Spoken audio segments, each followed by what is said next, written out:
సల్కం చెరువులో ఉన్న MIM MLA Akbaruddin విద్యా సంస్థల్ని కూల్చేయాలని బీజేపీ ఎమ్మెల్యే రాజాసింగ్ డిమాండ్ చేస్తే విద్యా సంవత్సరం మధ్యలో కాలేజ్ కూలిస్తే విద్యార్థులు ఇబ్బంది పడతారన్నారు ఎంపీ మల్లు రవి.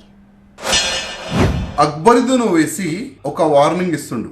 ఒకవేళ ఆ కాలేజ్ని డిమాలిష్ చేస్తే 40,000 మంది మా దగ్గర యువకులు ఉన్నారు అని ఒక వార్నింగ్ ఇస్తున్నారు. కిరణ్ కుమార్ రెడ్డి గారు కూడా ముఖ్యమంత్రి ఉండే ఆ సమయంలో కూడా ఈ కుక్కలు ఆ విధంగానే వార్నింగ్ ఇచ్చినారు. కానీ కిరణ్ కుమార్ రెడ్డి గారు అప్పుడు ఆగలే, ఇద్దరిని బొక్కల్లో వేసినారు. మంచి పని చేసినారు. అదే విధంగా మీరు కూడా ఒక సంకల్పం తీసుకున్నారు, ఎట్టి పరిస్థితుల్లో చెరువుకి కబ్జా చేసిన వాడికి నేను ఇవ్వను.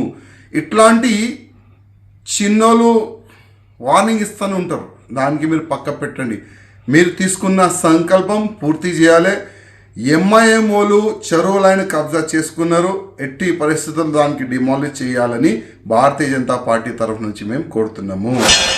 కాలేజీలు, స్కూల్స్ ఏదైనా లేక్ ఎఫ్టీఎల్లో కట్టినట్టు గుర్తిస్తే ఇప్పుడు కాలేజీస్, స్కూల్స్ అక్కడ నడుస్తున్నాయి కాబట్టి వాటిని పడగొడితే విద్యార్థుల చదువుకు నష్టం జరిగింది. కాబట్టి సెలవులు వచ్చేంత వరకు ఆ యాజమాన్యానికి దాన్ని మార్చుకోవాలని చెప్తాం. ఒకవేళ వాళ్ళు మార్చుకోకపోతే సెలవులు వచ్చిన తర్వాత కూలగొడతామని చెప్పారు.